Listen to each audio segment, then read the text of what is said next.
फिर उसके बाद अगर वो ठीक कर रहे हैं तो एक दो रोड़े आगे पीछे से आप एरिया से वाकिफ होते हैं, वो लेफ्ट राइट करवा लें। ये कोई मिथी गिनी बात नहीं है कि आप उसी रोड के ऊपर जो आपने प्लान कर लिया है कि आज मैंने टेस्ट अपना इसी रोड के ऊपर करना है ना, एक दो और लेफ्ट राइट करवा दें।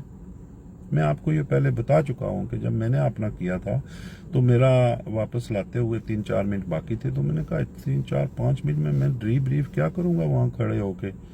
डीब्रीफ तो ख़त्म हो जाती है 2 मिनट में।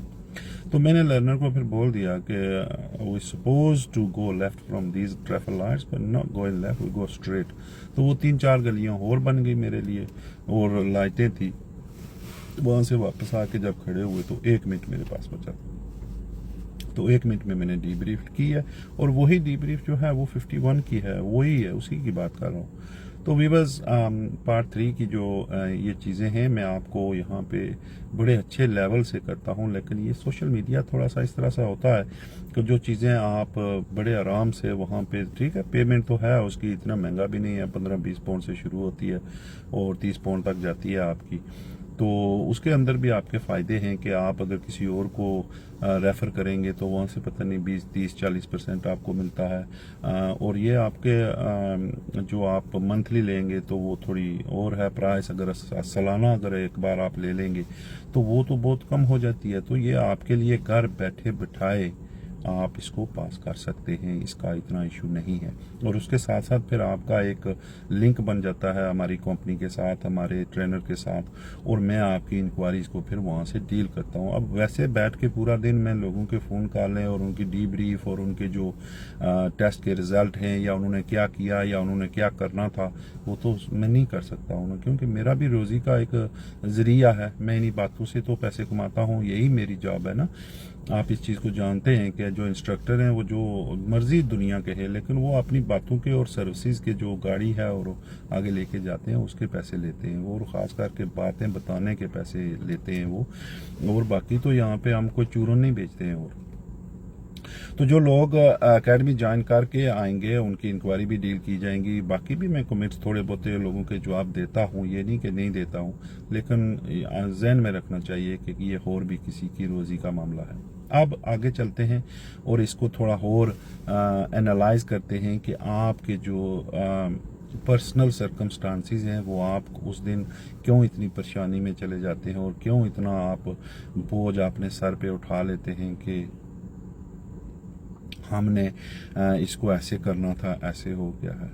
देखें, गाड़ी आपकी होती है, इंश्योरेंस आपकी होती है, और लर्नर आपके अंडर है, और एग्ज़ामिनर भी जब देखें आपकी गाड़ी भी टेस्ट के ऊपर लेके जाते हैं तो वहाँ पे भी अगर वो किसी चीज़ को हाथ लगाएं तो पहले लर्नर से पूछते हैं am I okay to do this.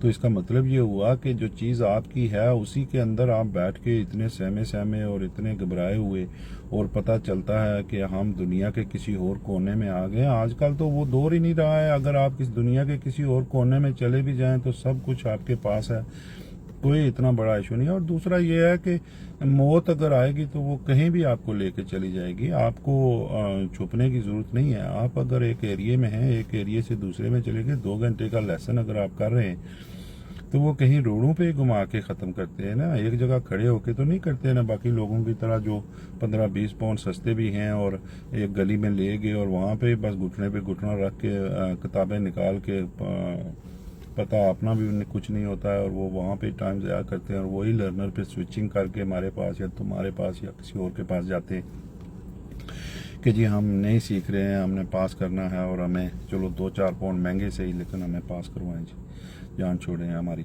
ठीक है, तो आप लोग ये पार्ट 3 जो है इसको पास करने के लिए या स्टैंडर्ड चेक, मेरे पास ऐसे मिसालें हैं, मैं तो इजी इसको बनाता हूँ करता हूँ। लेकिन 2-3 हफ्ते पहले एक गोरा आया है, 9 साल हो गए उसको इस जॉब में, और 2 बार वो अपने अटेम्प्ट फेल कर चुका है, और उसने मेरी प्राइवेट एकेडमी को ज्वाइन किया। अभी वो थोड़ा राब्ते में है और उसका समझ चल रही है, और मुझे उम्मीद है कि आप वो पास कर जाएगा। इसको इतना लाइटर भी ना लें, लेकिन इस चीज़ से भी बाखबर रहें कि आपने उस दिन के लिए क्या करना है। मैं आपको बार बार कहता रहता हूँ कि 3 चीज़ें आपके लिए बहुत ज़रूरी हैं। एक तो आपका लर्नर अच्छे से अच्छा गाड़ी चलाने वाला हो, पास हो ना हो, क्योंकि वो उनकी कैटेगरीज हैं, उस कैटेगरीज में तो लेके जा सकते हैं ना। एक आप ड्राइविंग इंस्ट्रक्टर को अपने पार्ट 3 में नहीं लेके जा सकते हैं, बाकी आप पीडीआईज को भी लेके जा सकते हैं अपने टेस्ट पी के ऊपर। और learner, full licence holder, new, partly trained ये आप लेके जा सकते हैं। तो उस कैटेगरी में जो बंदा फिट होता है कानूनी शिक में, वो आप लेके जा सकते हैं। अगर कोई अच्छे कर रहा है तो थोड़ा लंबा कर लें लेसन। अच्छा, दूसरा जो आपके दिमाग में टाइमिंग का जो बना होता है, उसको भी दिमाग से निकालें। आप जब उस रोड के ऊपर 1-2 बार चलेंगे, तो अगर कोई इस तरह का मामला हो जाता है कि आपके दिमाग में आ जाता है कि चलो जी अभी तो 10 मिनट पड़े हैं, तो टेस्ट सेंटर तो 15 मिनट लग जाएंगे, तो आप अगर इस तरह का कोई सीन हो जाए, तो आप जब वो टाइम ख़त्म हो जाए, आप अगर टाइम से निकल के आप कहीं कोई गड़बड़ शुरू हो गई, तो आप पुल अप करके वहाँ पे अपना लेसन ख़त्म कर दें। वहाँ पे अपना लेसन वो डीब्रीफ करके लर्नर को स्विच ओवर करते हैं और खुद गाड़ी चला के वापस ले आए। वहाँ पे लेसन ख़त्म कर दें, उसी लेसन को कैरी ऑन ना रखें आप कि वो टाइम ख़त्म हो गया। ये for the sake of argument है कि अगर ऐसा हो जाए, आपको पता चल जाए कि अब मैं 10 मिनट 5 मिनट लेट हो जाऊंगी, होता नहीं है ऐसे, ठीक है। लेकिन अगर ऐसा हो जाए तो कोई बला नहीं पड़ी होती है। आप वहाँ पे गाड़ी रोक के लर्नर से डीब्रीफ लें, end of the session, thank you very much. Examiner को बोलें कि I will switch over now and we will drive back to the test centre. So इस तरह का बहुत कम अगर हो जाए, क्योंकि वो मैं इसलिए कह रहा हूँ कि आपके दिमाग से वो टाइमिंग का जो प्रेशर है वो ख़त्म हो। जो टाइमिंग का मसला होता है, वो टाइमिंग आपकी टीचिंग में भी शुरू हो जाती है, वो टाइमिंग आप वो बात कहते हुए भी, क्योंकि गाड़ी चल रही होती है और आपके लिए ये मसला खड़ा करना शुरू हो जाता है, क्योंकि दिमाग में वो चीज़ें स्टुक होना और ब्लॉकेज लगना शुरू हो जाती है। तो आप कोर कॉम्पिटेंसीज का जो लेसन प्लान है, वो लर्नर से बैठ के आराम से वो 2 मिनट 1 मिनट लगा के सही उसको शुरू करें। पहले थोड़ा टाइम लगाएं और फ़ौरन जो भी चीज़ें हैं उनको पिकअप करके वहाँ पे उनकी कोई ज़्यादा एक्सप्लेनेशन और वहाँ पे कोई इस तरह का पूरा ही शजरा खोलना 20 मिनट का, वो ज़रूरी नहीं है, ना करें वो ऐसे। फ़ौरन गाड़ी को मूव करें, मूव करने के बाद 2 4 5 मिनट 10 मिनट के बाद फिर रोक लें, वहाँ पे 10 मिनट लगा दें। वहाँ से तो आप फिर वो चली ना गाड़ी चलने के बाद आपको जज होने के बाद आपने किया।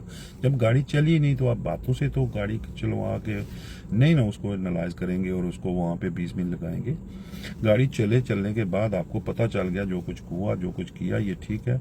अगर ये भी है कि अगर लर्नर ने कुछ चीज़ ऐसी ली है, 2 मिनट 4 मिनट आपने जब प्लान लेके गाड़ी चलाई है, तो वो ठीक है, तो pull up on left hand side, well done, you doing very good on this, let's move on to the next topic.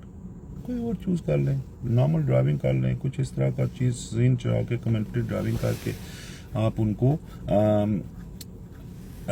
Improve करवाएं, उनका कॉन्फिडेंस बढ़वाएं और उनको लिमिटेड से अनलिमिटेड करें। सड़क के ऊपर वो रूल, वो इस तरह की चीज़ें कि लर्नर कोई गलती हो ही ना। आपका वो जो सबसे बड़ा इशू ये है कि आप होने से आगे पत्थर डाल रहे होते हैं कि ये होने से पहले मैं इसको स्टॉप और सारा कुछ इसको डिलीवर कर दूं। ऐसा नहीं होता है, आप कोशिश करते हैं और वो चलना जाता है और उसका वो सेफ्टी क्रिटिकल के लिहाज से आपको फिर अपने पैडल और कंट्रोल का लेना पड़ता है। ये नहीं कि रेड लाइटें जंप करने दें, स्पीड 40 है तो 50 कर रहा है, 30 है तो 35 कर रहा है, 20 है तो 30 कर रहा है, तो आप वो करते होते दे दें। नहीं, ऐसा नहीं है, उसको वो टेक कंट्रोल लेके वहाँ उस लेवल पे ला के फिर आप उनसे बात करेंगे।